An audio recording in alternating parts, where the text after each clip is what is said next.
Hello, everybody. Um, we're going to now move into storytelling through film, and um, I've got some notes here. I already posted them, so now I'm just going to kind of go over them, but I still want you to read the notes because there's links on the notes. Um, I'm going to get that light out of the shot.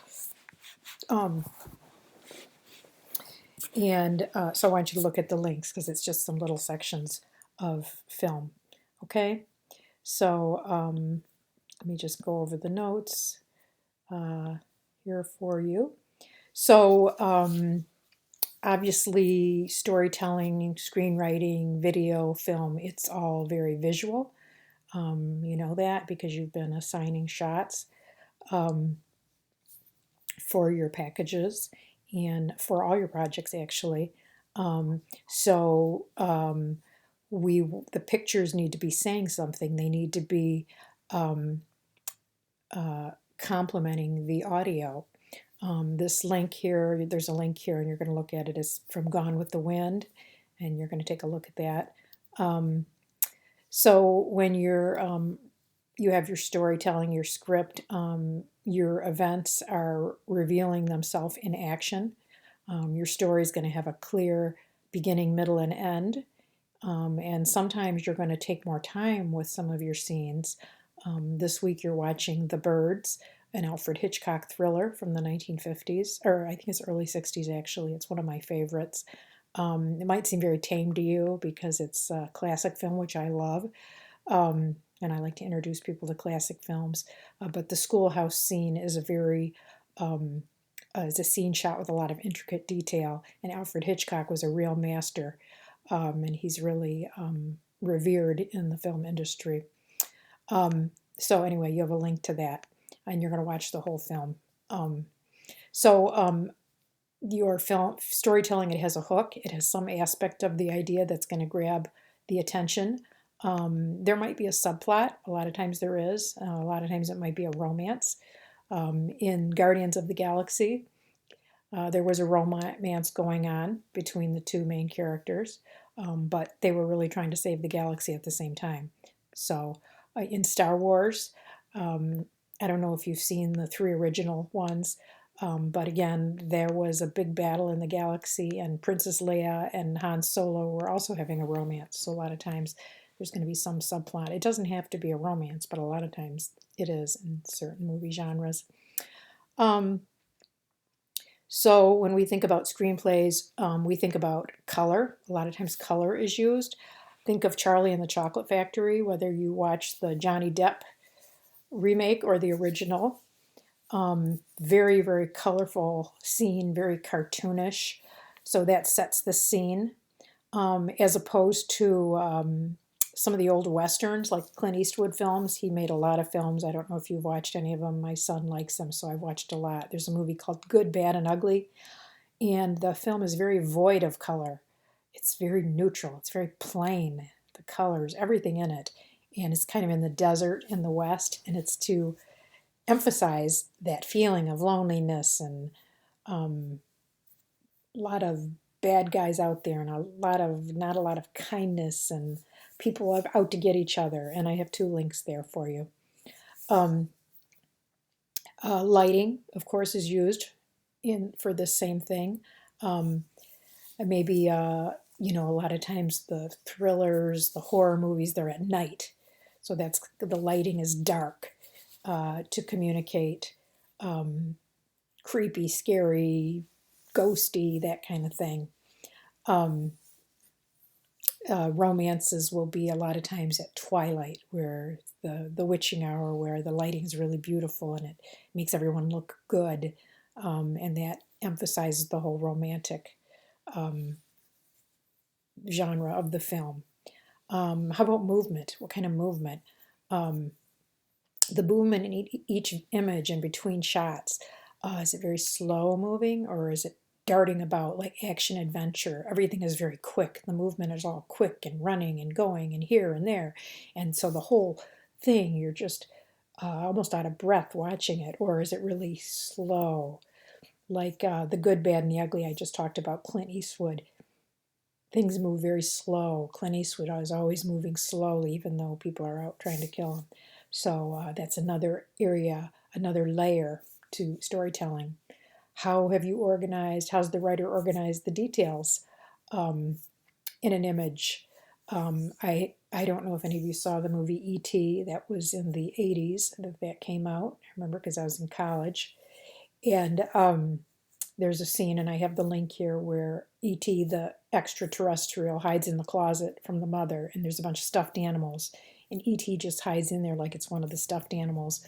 And the camera follows the mother looking from one stuffed animal to the other and going right over E.T., thinking it's a stuffed animal. So the camera is organizing um, how the mother sees the things in this closet.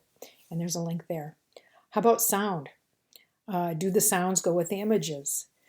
A good example is if you have a film where a child is lost in a theme park and we see the child, we have a close up on the child and they're scared, but the sound around it is people laughing, rides going, all kinds of fun things at a theme park.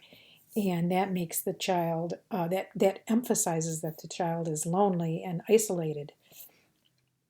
Um, so that sound of everything going on is normal, and the child sitting there, that sound is used to help tell the story.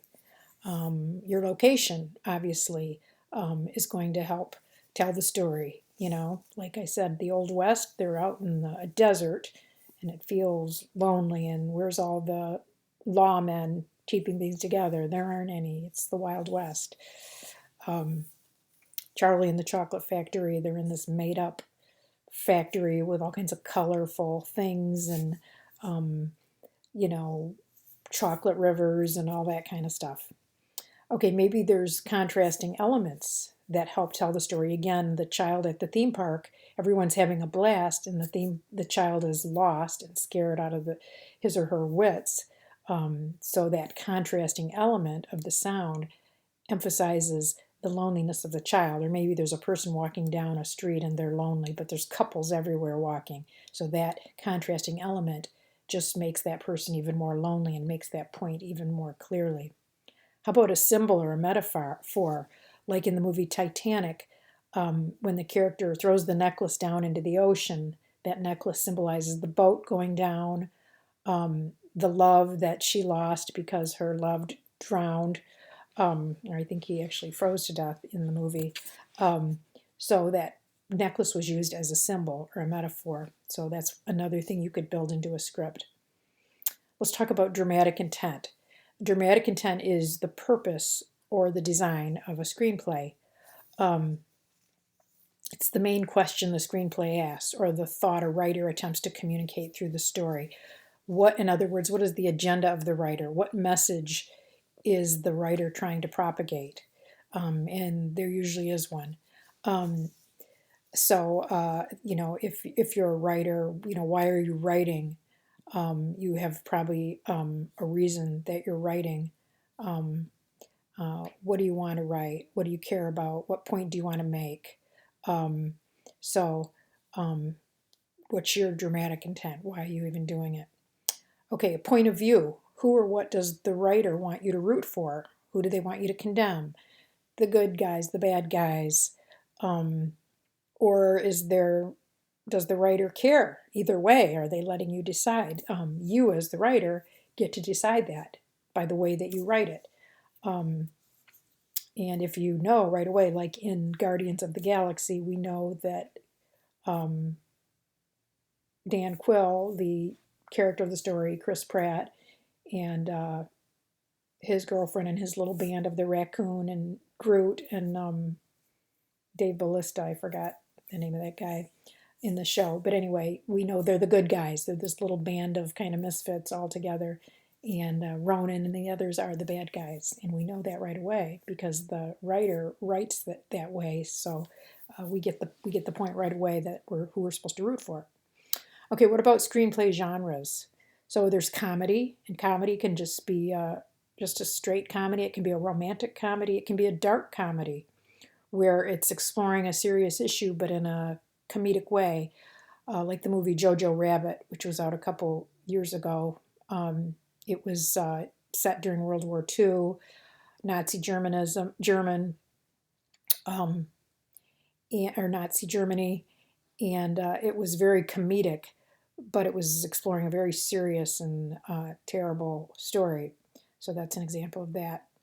Maybe it's a drama, which might be true to life stories that are more serious. They could have some humor, but they're mostly poignant and they're sometimes tragic. Sci fi and fantasy, Star Trek, Star Wars, the Marvel, imaginary world. Characters may or may not be human, locations might not be a real place. Action adventure, these characters are tackling dangerous events in an atmosphere of excitement and suspense. We know Will Smith is great at these. Indiana Jones, Harrison Ford, they're on a quest they need to conquer. And these are usually very fast moving and you're breathing along as you're watching. Family movies, usually they're very clean. Monsters Inc., E.T., Disney stuff, that kind of thing. Or horror and suspense. Friday the 13th, the Alfred Hitchcock films, the one you're watching this week, and plenty made to this day. Okay, artistic sensibility, what a writer sees. This is the scene's overall layout, your visual images, how you're putting them together, what details you're emphasizing, how you're describing a place so somebody can read your script and get the feel for what you want to convey. Is there any weird details, unusual details that maybe you want the viewer looks at and it kind of wonders why? Maybe there's a reason, and there probably is a reason. Maybe men are drinking hot cocoa at a bar, or women are wearing an evening gown with tennis shoes. I think of The Runaway Bride. Those are older movies with, I can't think of her name right now. Anyway, every time she'd go to get married, she would end up running away down the altar. So she had tennis shoes on. So we know something's not right with this bride before the storyline even plays out because she has tennis shoes on. Maybe there's people exchanging glances. A silent conversation is underway, like I think of James Bond movies. What does it mean? Maybe there's gestures. A man puts head on his son's shoulder. Mother looks down when the son comes into the room. We know something's up. Personality quirks. Someone has eccentricities, physical and emotional, immediately distinguish the person from others. You're building depth into your characters when they have little quirks or eccentricities or something. I think of the character Groot in Guardians of the Galaxy, which I love that character. And all he talks about is, I am Groot, but he's really communicating something, and the raccoon always knows what he's saying. So that's a good example, an extreme character, or extreme example of that. So when you're writing your script, you want to hear things too. What are the noises? Maybe in a rural area, we hear birds chirping. Okay, so we get a feel, okay, we're in a rural area. Maybe a lonely train whistle. Maybe people arguing in the back of your scene. Maybe a jukebox is playing a lonely song and a lonely person is at the bar. We've seen scenes like that. Maybe rhythms of conversation. Every conversation has its own unique sound, the pace of the voices, the repetition of phrases, moments of silence. And I have a link there for that. Slang or jargon. This suggests a culture, a socioeconomic background, or a profession. We know if we hear characters that have like a southern drawl, we know the setting is probably in the South. I think of Driving Miss Daisy. Maybe if they have an English accent, we know they're in England, and any example. Maybe they're talking about medical terms when maybe it's going to be in a hospital. Let's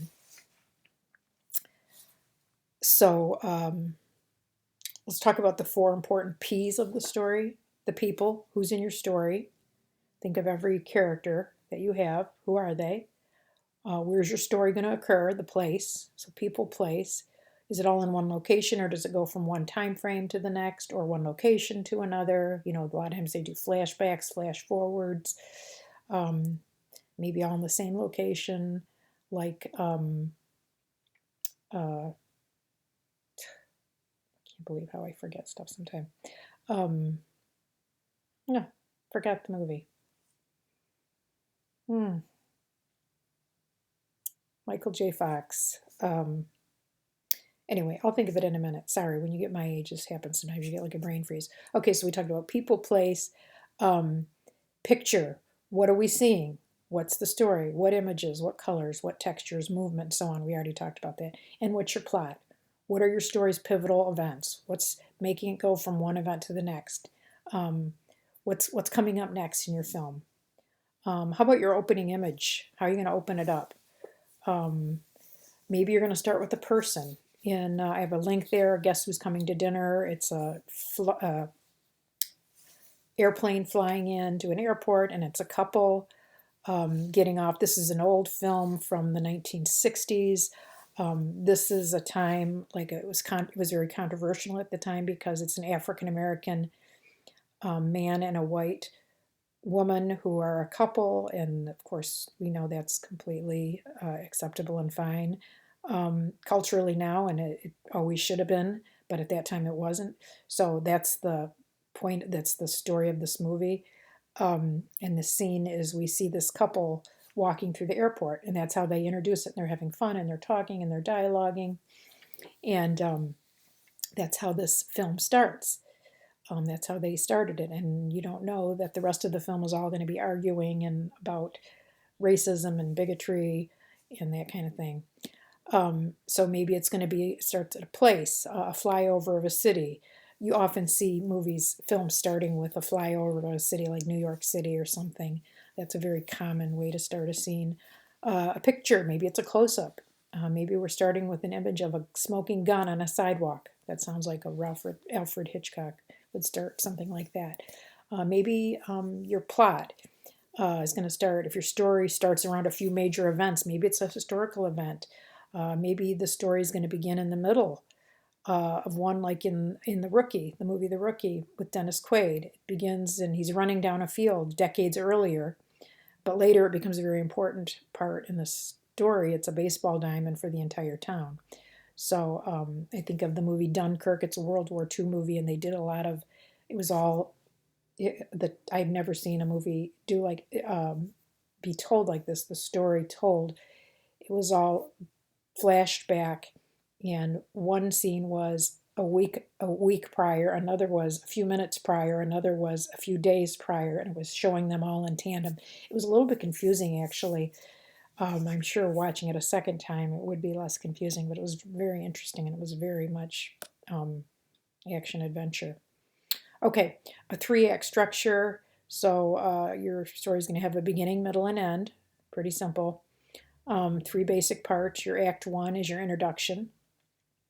This introduces viewers to the world of your script.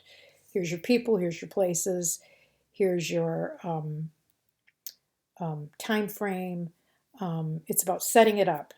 So we're going to see, okay, we're setting everything up. Okay, we see, where we're at, the time period we're in. We see the people, we see their way of life, and we get an idea. So we're going to introduce the main characters. We're going to establish the primary environments. We're going to convey a mood or an atmosphere. We're going to establish a time period, and we're going to introduce an antagonist.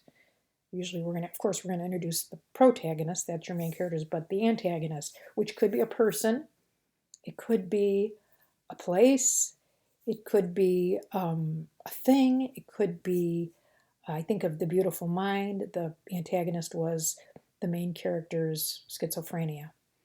It's something that is working against, it's the conflict. So within your first act, after you're going to set everything up, you're going to have an inciting incident.